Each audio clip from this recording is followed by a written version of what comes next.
So good morning, everybody. Welcome to the morning session. And our first speaker is Prof. Lyons from Oxford, and he's going to tell us about theory of rough paths. Okay. Well, thank you very, very much for having me. And I'm going to tell you a story that I think is interesting to me and hopefully to you. I realize this is a talk for business, but I am actually going to talk about mathematics. And I am actually going to try and bring mathematics to bear on what I think is an important question. The question I'm interested in, and there's a lot of literature out there, and I'm going to talk about it later. The question I'm really interested in is we have a corpus of streams that is somehow our normality. And then we have a new stream, and these streams are typically multimodal, and we'd like to find a way of judging whether the new stream belongs to the same family or corpus as the original streams. It's an asymmetric problem.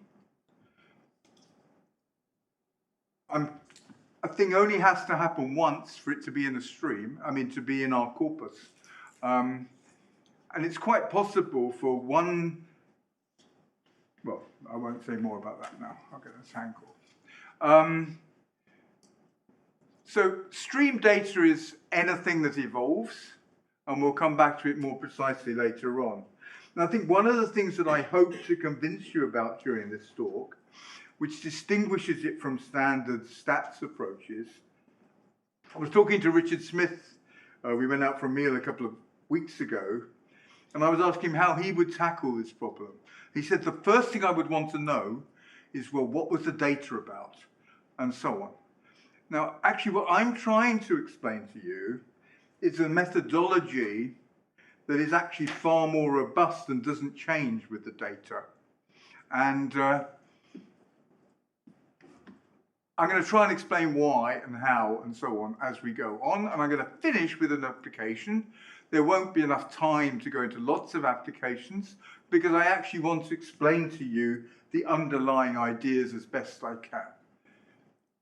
So we have a stream of data, routes across time, a town taken by cars, educational records of kids, recordings of me speaking. And then you have a new tape that sounds like me, and is it me? Or a patient that's not doing well, or a video that perhaps has something inappropriate in it, and you'd like to pick them up. How do you do this? What is the maths? What is involved? Now, if you look up Wikipedia and look up what a one-class classification is, you'll find that this is what they call it. How you do the classification gets you into various methodologies. But basically, we have one class, we have data from that class, and we would like to understand whether we belong to the corpus. Now, one important thing is this is never a yes-no. Yes-no is an uninteresting thing with anomalies, because every time you have an anomaly, you've got to go and look at it. You're not saying you don't want to go and do something aggressive to somebody who's a trespasser without checking they really are. You need to look at them. So there's a cost. So there's a cost that you need to relate to your false positives and your negatives. So you never ever want a yes-no answer. You would always like a score. And that's what we're aiming to produce. Now, one of the important things, I think, to understand is that this isn't about probability. It's not about rare events. People pretend that it is, they write all sorts of papers, but this problem is not about rare events. If you come along and find that this person came in because he was the gardener, not the trespasser, he may only do it once, but you then put it into your corpus, and next time he comes in, you don't want to regard him as an outlier. You want to be able to update your classification to take into account these people.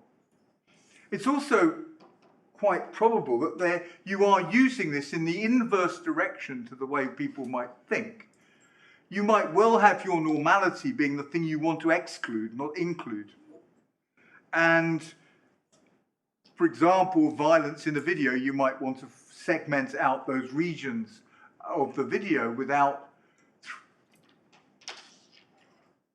because other videos are exceptions to violence in the interval. That's particularly true, you see, when you've this sort of methodology and thinking is particularly useful when you've no idea the different ways that things can happen. So there are many, many different things that could appear on a minute movie. It's foolish to try and figure out what are the movies that are not violent. It's much, much easier to think of the intervals of movies which are violent. But that's not a big set. It's not a rare event. It's just the wrong way of thinking. And another point, which I think is important, is almost all stream data, by definition, is high dimensional. And also by definition in high dimensions, if you have anything random, then every event is extreme. Every event is rare. And there's no good singling out the rare events and regarding them as outliers, because you have everything in there. You do actually need better ways of thinking about things. So I want to emphasize that, because actually a lot of the literature is a bit confused. So here is a typical quote. Visual anomaly detection is a paper, right? Abstract. Anomaly detection is a common analytical task, that's certainly true, that aims to identify rare cases that differ from the typical cases that can make up the majority of the data set. I hope I've just given you some examples which should convince you that actually there's a lot of interesting cases which really do not fit that perception of how to do it. And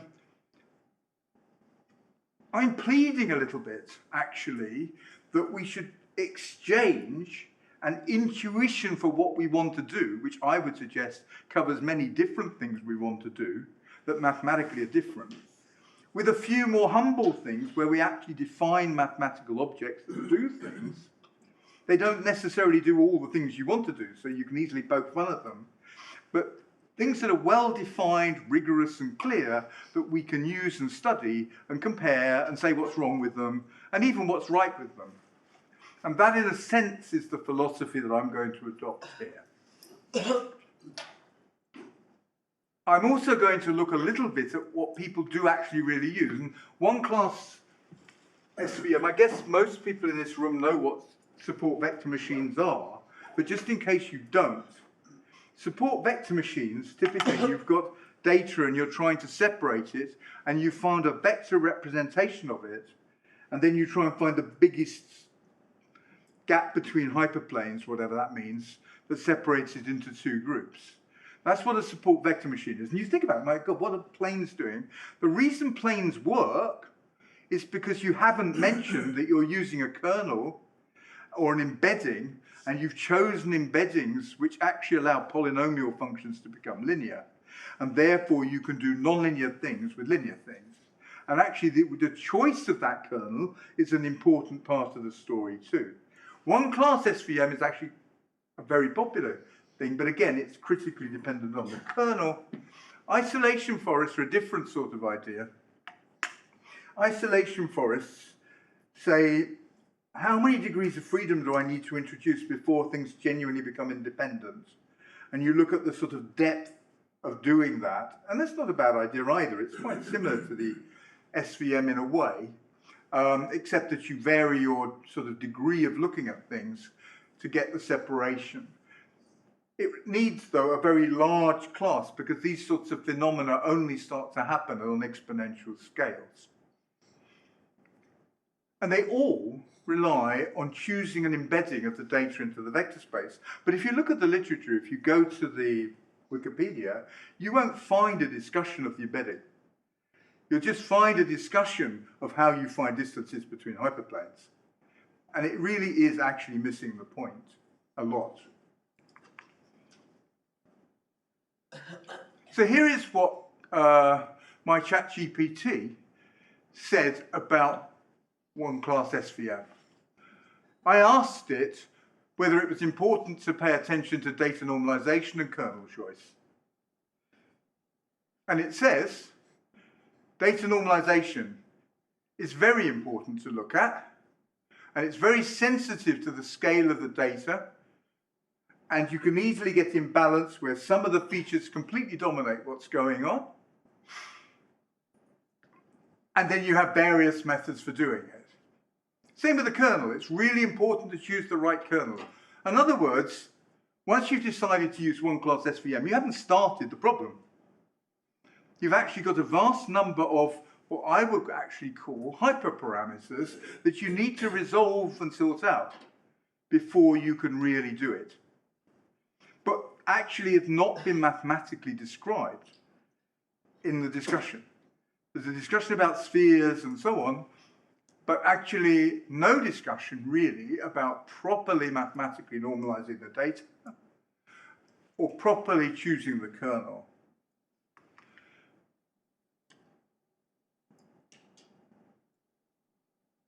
And its recommendations are exactly that you experiment with different kernels, you use parameter tuning and feature engineering. Now, think about that. If you are making a decision that, for example, somebody should not get a bank loan, you need to justify it to some extent, right? Are you going to justify it? Well, saying, well, I thought that basis kernel was a good one, and this is how we came to a conclusion. Actually, you're not, and it doesn't really work. So it's quite interesting, in a way, that something as important as this, because actually measuring outliers is important, is so sloppy. Because that's what this really is.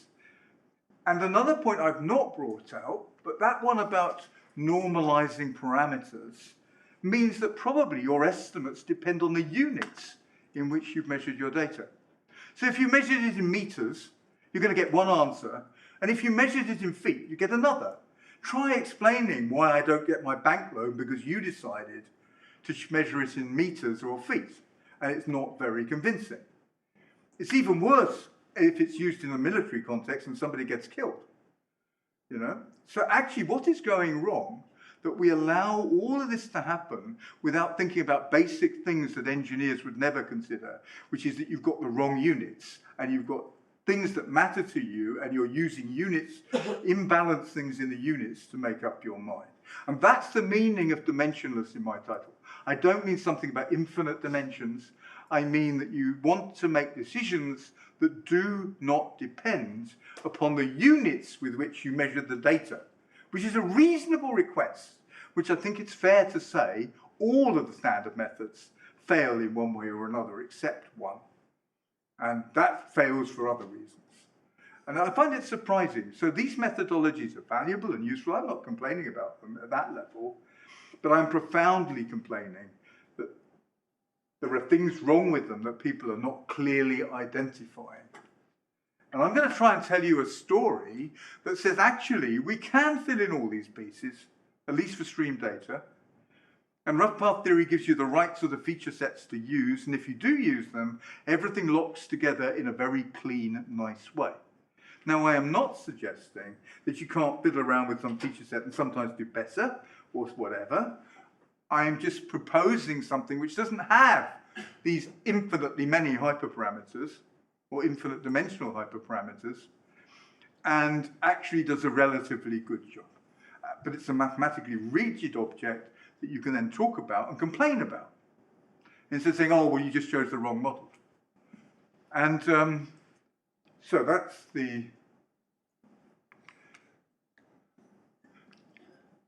So, as I said before, this slide sort of says it again. I want to achieve three things. I want the data to, I want the analysis to be independent of the units the data came in. I want the scores to be clear and reproducible, so not too many hyperparameters, and those that are there should be explicit. But I also want something else which is specific to streams, and I want it because I can get it. So this is, if you like, a validation of what we're talking about.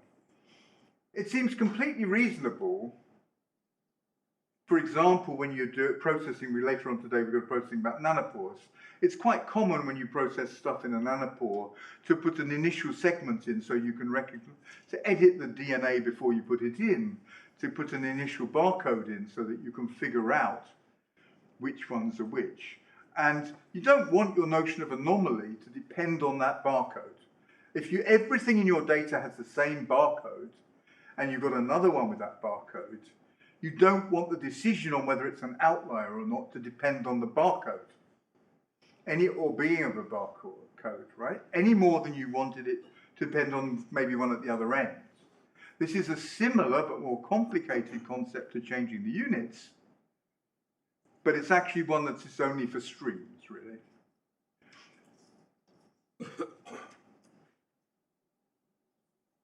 So, how can we manage all these things?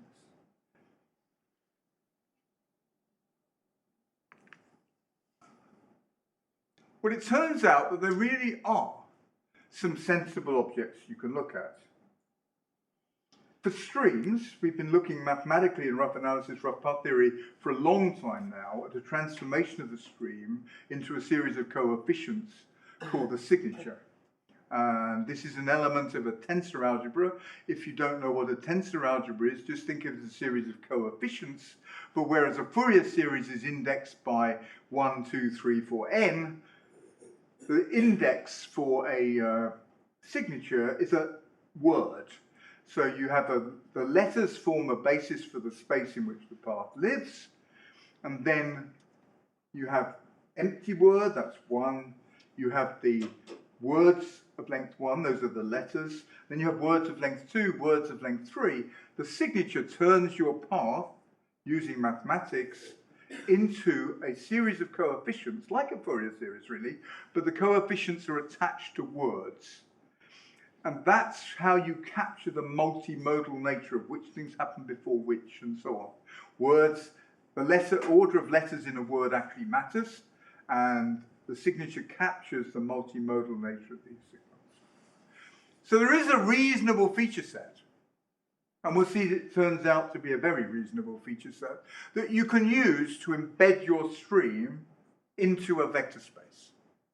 So you shouldn't just take an arbitrary kernel to do it, because a kernel essentially is two things. It's an embedding into a Hilbert space, and it's the Hilbert space. The embedding is, I like to think of the embedding as into a vector space. Don't give it any Hilbert spaces. The signature just takes you into a vector space. We've not yet made a decision about what norm we're going to use, what inner product we're going to use. We'll do that in a minute. Right? The kernel sort of binds the two together, and I think gets people confused.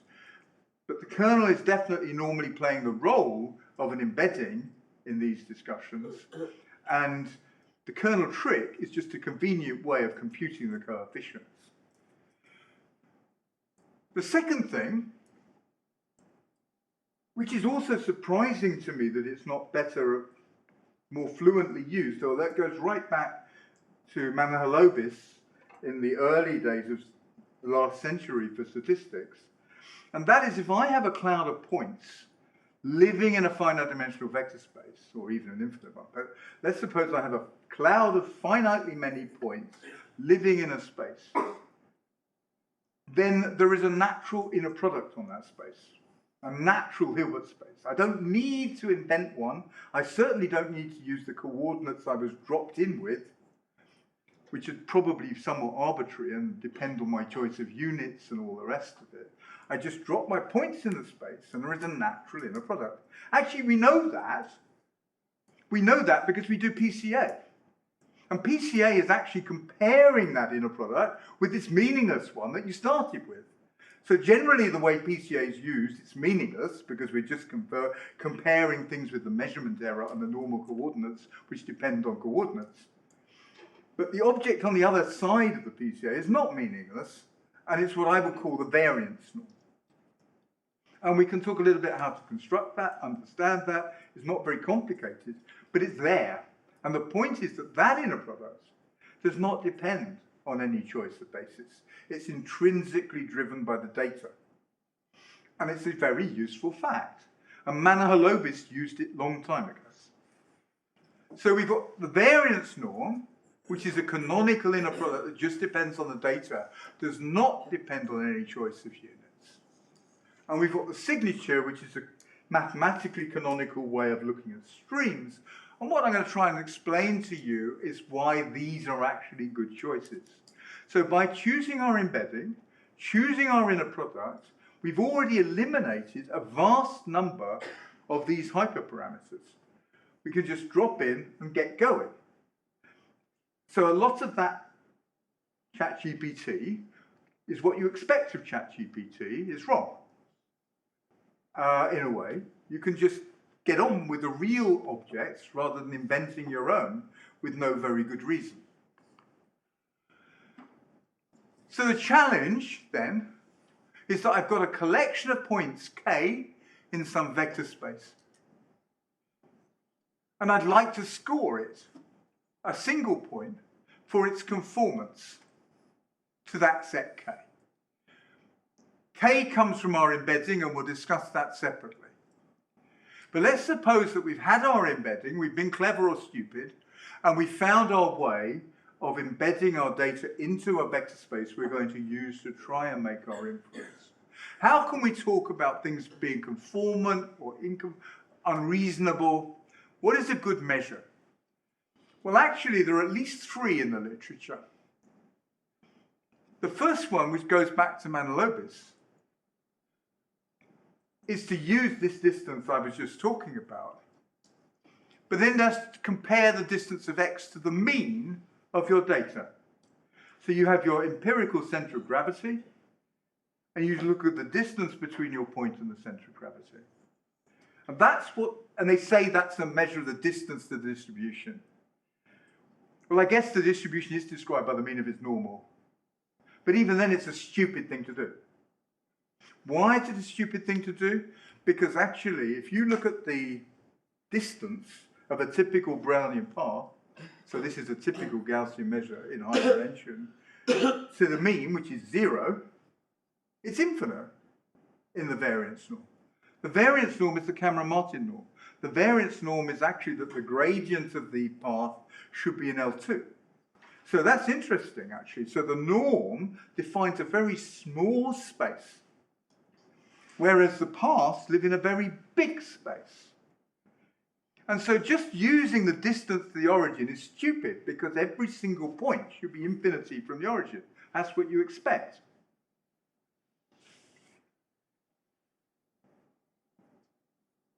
One class SVM does something very similar, really. The only thing is the one class SVM people don't use Anomalous distance.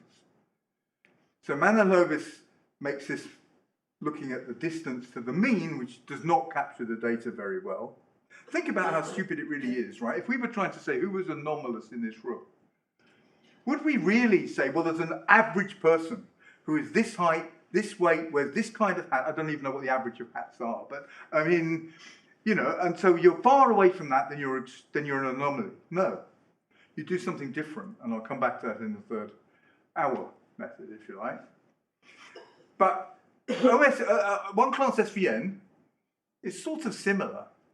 What they do, they give up on hyperplanes, but that's okay. What they do is they look around their data set, they fix their metric without thinking about it, and they move around in their data set to find the smallest radius ball that contains all the data, right? Which isn't that different.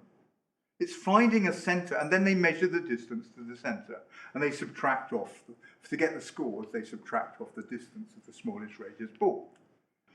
So that does indeed provide a distance away from that data, but again, it doesn't really work until you're really outside the data. And maybe you can do that because of the embedding allows you to think of being outside as just being different. It depends a lot on the choice of embedding that. But it's the same problem that in high dimensions you expect everything to be, in sensitive metrics, you expect everything to be infinitely far away. And so that's, you can choose metrics where that would not be the case, but then they're going to crush some features quite substantially. So the thing that is a bit surprising, I think, really, the first time you see it, I guess most people in this room have heard about concentration of measure or isoperimetric inequalities. But one of the surprising things about Gaussian measures on infinite dimensional spaces is concentration of measure.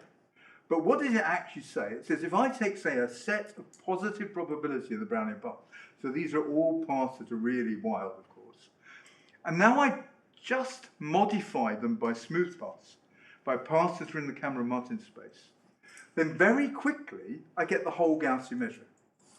So Brownian paths, if I take a small set of Brownian paths, every Brownian path is near in this Cameron-Martin norm to one of them.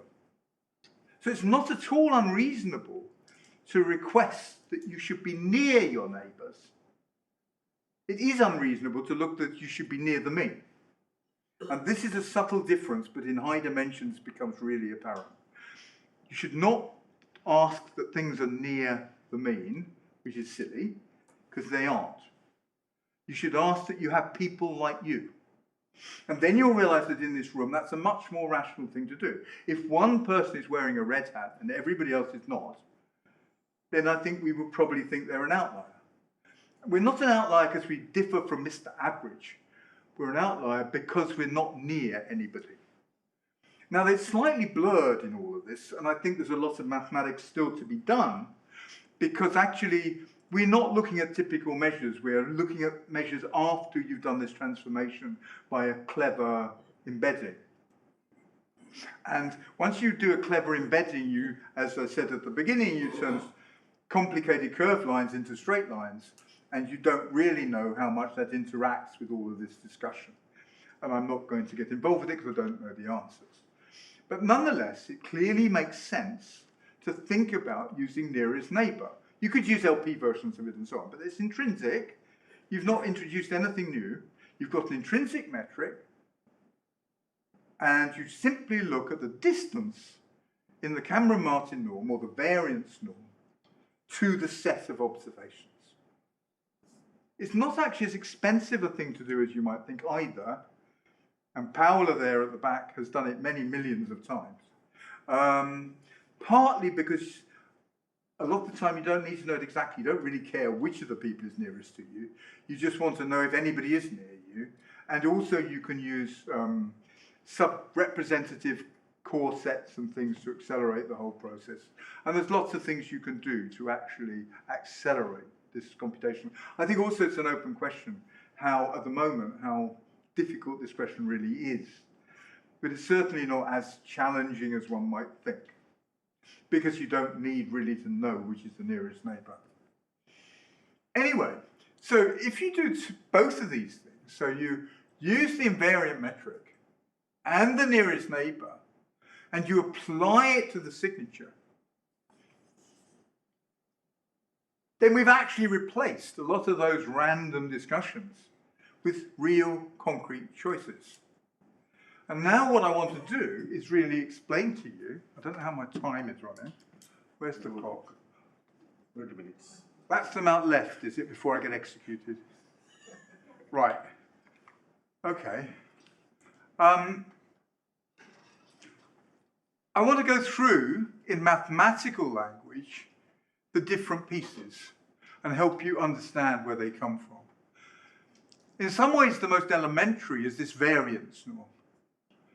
So I simply have a finite set, or more accurate, probably think of it as an empirical measure, living in a vector space, with where if I take a linear function of that on that vector space, so that's a real valued function that I can integrate against the measure, it should have an L2 norm.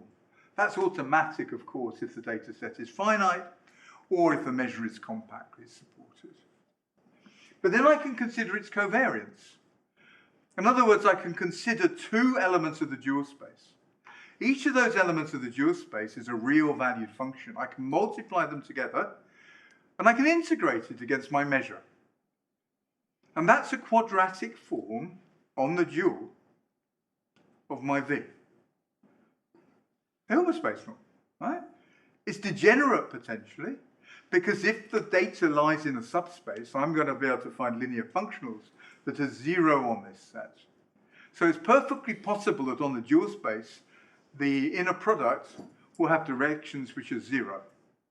but it's absolutely impossible that it has directions in which it's negative. Right? It's a positive, semi-definite inner product on the dual space. So it's trivial, in one sense, to flip it over and turn it into a norm, an inner product on the space. It can be singular, and perhaps that's why people don't mess around. Because whereas the one on the dual space has zeros, this one has infinities. So if you have the subspace and a point not in the subspace, then actually the distance to anything is infinity. Right? But that's good. Right? If something really is not in the linear space spanned by the data, we shouldn't be uncomfortable about thinking this is a model difference, an outlier in some well-defined sense. So there's nothing wrong with flagging that it's really independent. There is a technical issue, though, which I'm skipping over completely in this paper, in this talk, and that is you get rounding errors. And you're actually going to have numerical things that are numerically not in the plane, but really are in the plane just because of the way you recorded it. And that has to, if you really want a robust, clever method, you have to take account of that and find a way to deal with that. And I'm not talking about that. But anyway, the fact is that you can literally just do that, right? You take the covariance and flip it back onto the original space, and there's an inner product. And that inner product is a non-degenerate inner product on the span of the data. It's a real inner product on the span of the data, which is all you need to do anyway, right? And so you can do nearest neighbor, you can do whatever you like. It's not complicated. It is what you look at, as I said, when you do PCA. PCA just says, I'm going to take my dumb coordinate system, and I'm going to compare it with this one, and see how things vary.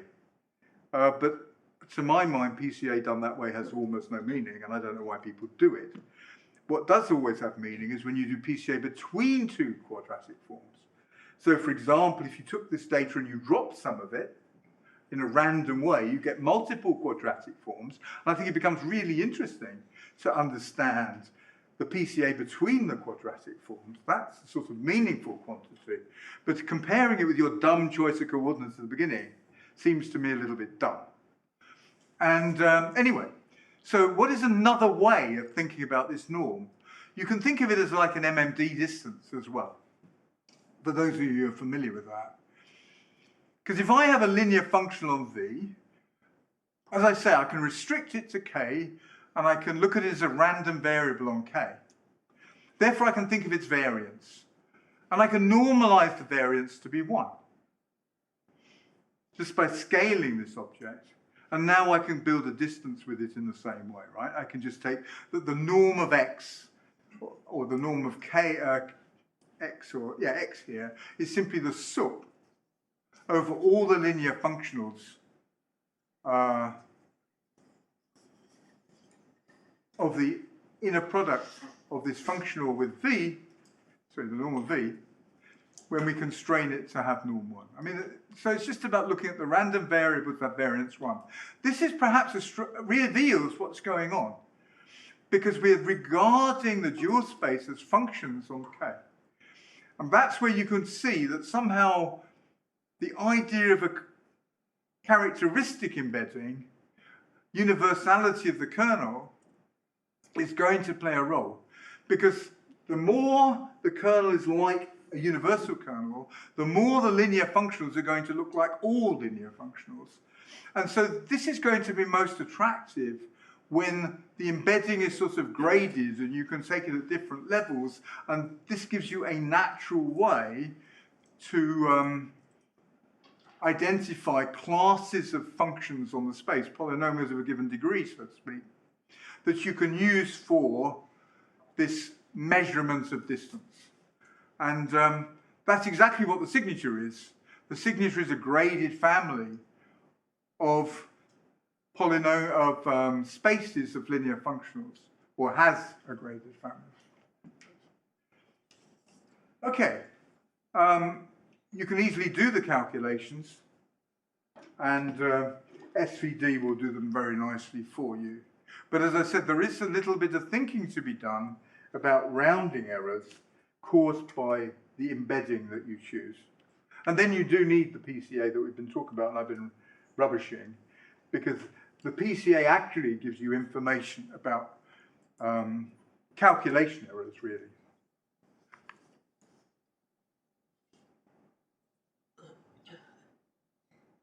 So what is this signature I've been talking about? The signature is an embedding for path segments. So given a stream, I want to turn it into a vector. And the great thing about this signature is that it's very generic. I don't need to know whether my stream is a stream of cybersecurity data or hospital data. Differential equations are very generous objects. And an equation like this one, if you can forgive the algebra and the tensor product, makes sense for an awful lot of different types of gamma. Essentially, if your gamma can influence things through a differential equation, then we can compute its signature. And this signature is the embedding. And if you look at that differential equation, and again, ignore the tensor in the product, then that's the exponential function, isn't it? But this is a multi-dimensional variant on the exponential function. And it's a mathematical theorem due to Ben Hambley and myself, Annals of Math 2010, that actually this object characterizes gamma up to reparameterization. And it's not a trivial result, but conceptually, you don't need to know all the nasty stuff. And Horatio, who's also in this audience, generalized it to, and others, generalized it to any rough path. So you can take signatures of rough path segments. This is the feature set, and it's a graded feature set. You can truncate it, and you can get finite dimensional representations. So now we have a pipeline that fills in most of those arbitrarinesses that we talked about before. So you start with your data, and you think of it as a stream. That actually is still a hyperparameter, really, I think. It depends on, really, that mapping should depend on other data. These are very high-dimensional streams, objects. We really take the world and the universe and use the universe to map it down to a low-dimensional stream that we believe has the information in it. And that probably does use something like natural language processing in the general case. Then you go from the stream to the truncated signature. We'll come back to truncation later on. And that's our vector representation. So now we have our corpus K of truncated signatures, and we compute the variance norm. And now if we have a new point, we're done, aren't we? We just measure the conformance by taking the nearest neighbor distance between our point and the set K. And that's an amazingly robust approach that does not involve all these choices. It's made those choices for you. It may or may not be as good as sometimes the other things, but so what? It's become something that can go into a machine that you can write the program and do it in all sorts of different contexts. You can do it for understanding anomalous brainwaves when you're trying to understand if somebody has a brain injury. You can do it for cybersecurity. You can do it for so many different things. At the moment, we are playing with detecting fake speech.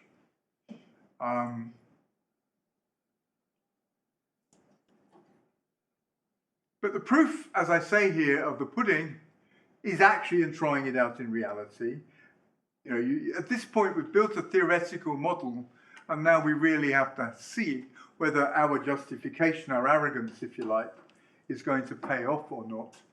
And I'll get to that at the very end of the talk. But now I want to try and mathematically explain why these two ingredients, on the one hand, the Mann-Lewis distance, which is invariant under linear transformations, that's the only thing we'll use about it. If we do linear transformation of our data and compute the Mandelbrot distance is the same thing as computing the Mandelbrot distance and using it on the original points. It's an isometry. And the signature as our embedding, how they really work together for stream data. So I want to explain that they really work together. So this, if you like, is the little theorem. It's not a complicated theorem, but the little theorem that actually allows you to understand that it's okay to put these together and you get these benefits. The first benefit you really need to know is I've got this stream, and now I change coordinates. Let's think of two different ways to change coordinates. One, I could just be changing units, right? That's a diagonal change of coordinates. But another one I could do is I could duplicate a channel. I could have the same channel accidentally written down twice in my data. Neither of those should really affect the analysis, but they're linear transformations of the data. What I want to do is remind you, that, well, show you how, if I just do a linear transformation of the ambient space, it introduces a linear transformation of the signatures. The signatures is this high dimensional embedding that goes with it. It's the kernel, if you like. And what I want to show is that linear transformations of the original data, space where the paths lived, induce linear transformations of the whole signature. And that tells you that the analysis of the pipeline I've just written down will not change under the linear transformations of the ambient space. And it's quite easy. I don't know if you really want to plow through the calculation, but it's actually it's a very easy, correct, natural calculation. But it needs proving. You know, you're going from this low dimensional space to this high dimensional space. You've got a linear transformation down here. Why should it be linear up here? Because the map is not linear. But it is linear. Okay? And it really just goes with the natural properties of signatures and tensor products. Fundamentally, that if we define Tn to be the tensor products of T with Tn minus 1, then we see that if Sn equals Sn minus 1 integrated against gamma, then Tn of Sn is Tn minus 1 of Sn minus 1 tensor with T of gamma. But this is the signature of the transformed object. So you see there is just a linear transformation of signatures. But I hope you can get the point that you have to check something. It's not automatic. It's just particularly the way everything works. And the fact that we're using this exponential function. What about prepending a string? So our barcode. So we have a collection of stream segments. That's our data, if you like. And we're going to assume they all begin with the same initial segment. So the envelope, if you like, round the data. Why is it true that they're going to have the same analysis, the same conformance? It's because actually this operation of prepending is again a linear map on this space of features. Again, highly specific to this particular choice of features, but it is. And it's actually not very difficult to see that. So if we remove this segment from our data and from our corpus of normality in the data and from our instance that we're trying to understand, we get a linear transformation. I explain that on the next slide. And it's really because of Chen's identity. And Chen's identity is simply saying another interesting thing, that computing signatures is a homomorphism. The tensor algebra is an algebra. You can multiply words together by concatenating them. The map from path segments into this space is unbelievably canonical. And if you take two pieces of path and compute their signatures separately and stick the two pieces of path together, you just get the product of those two signatures. And so actually you see that the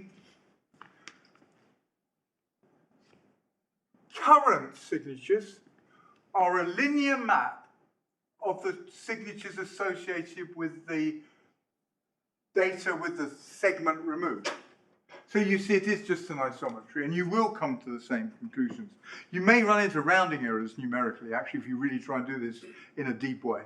It's not a trivial piece of linear algebra to make this work in practice. But it's very powerful. It does mean, for example, that if you accidentally have duplication of channels and things, it will sort that out. And it will end up doing an analysis that didn't care. And this happens a lot, actually, that you do have things like that at the level of the signatures. So we're almost finished.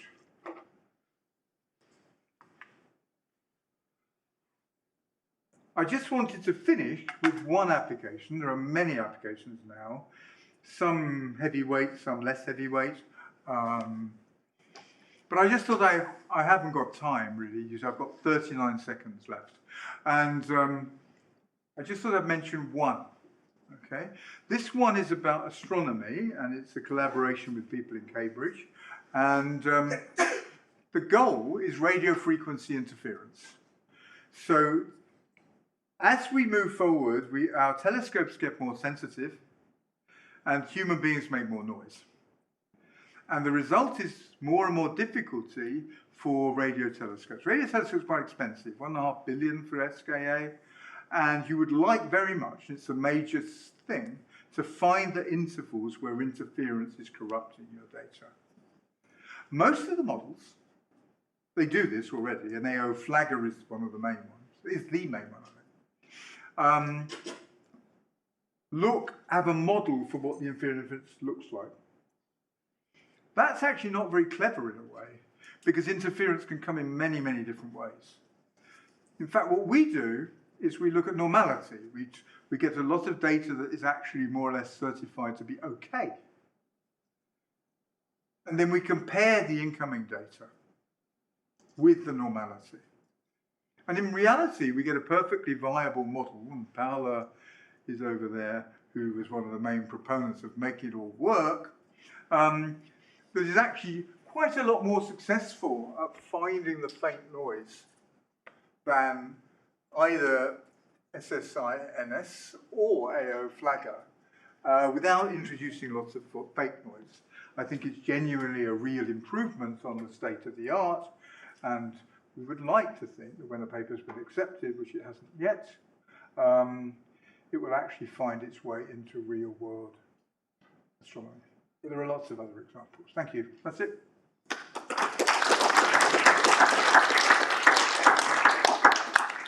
So thank you, Terry, for a nice talk. So are there questions, comments? Probably not. Yeah. You were referring to a truncated signature.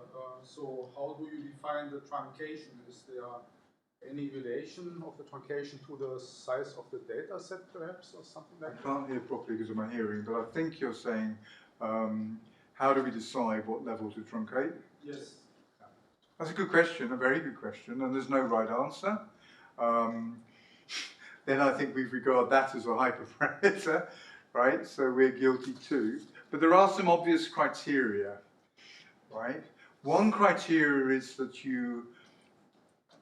as you increase the level of the parameter, you actually get an exponential explosion in the number of coordinates.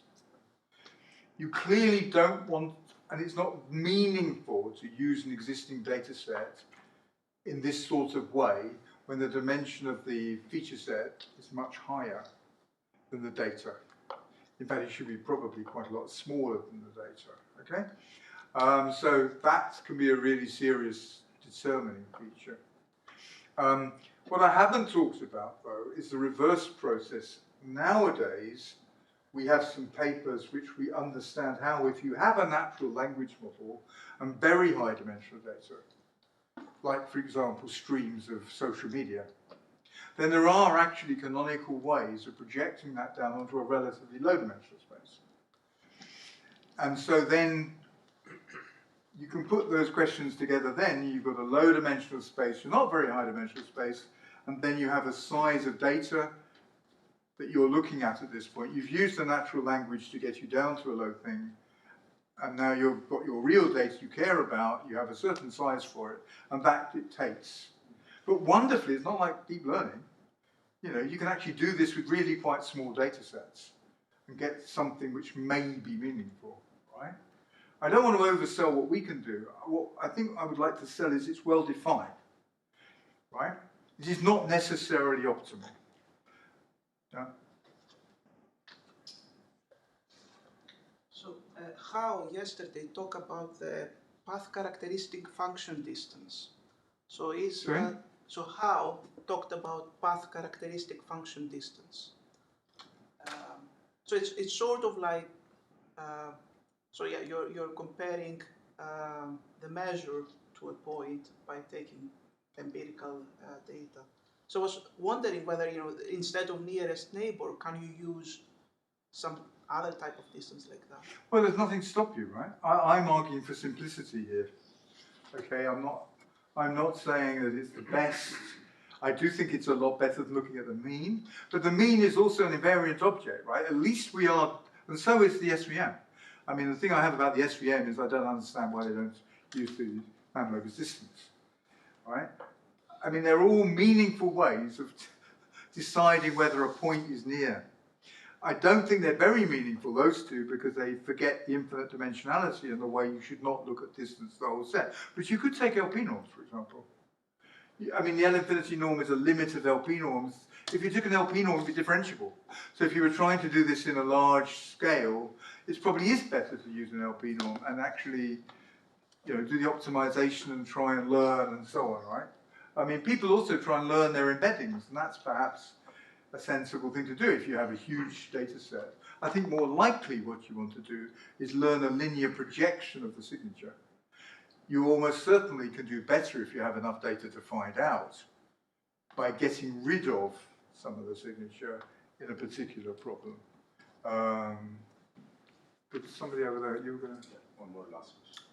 Yeah, so I was thinking about, I guess this integrates quite nicely in change points detection as well. In that case, you might need to make a decision whether to intervene in a process. And then normally you'd look at some kind of probability and weight decision.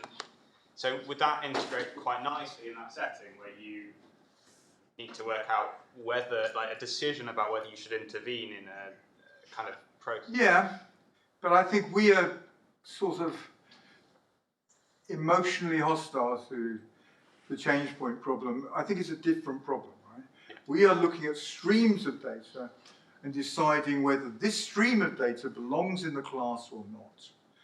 Right? We're not trying to find a little point along the data where something changed. It's an infinitely dimensionally higher question. On the other hand, you're right, you can use this methodology, and in a sense we are, for the radio frequency interference by looking at intervals. But you see, if we want to find an anomaly, the radio frequency interference, what we do really is we try and find dyadic intervals that are not interfered with, and then we grow them. And what's left is the interference. Actually, so we look for normality, not abnormality. And we start complaining when it doesn't look normal. So you could do that for sure, and it works well. I mean, you can also do it for figuring out when people switch their vacuum cleaners on or whatever. If you look at electricity data, there's all sorts of games you can play with this. Okay. There is no other question. Let's thank the speaker again.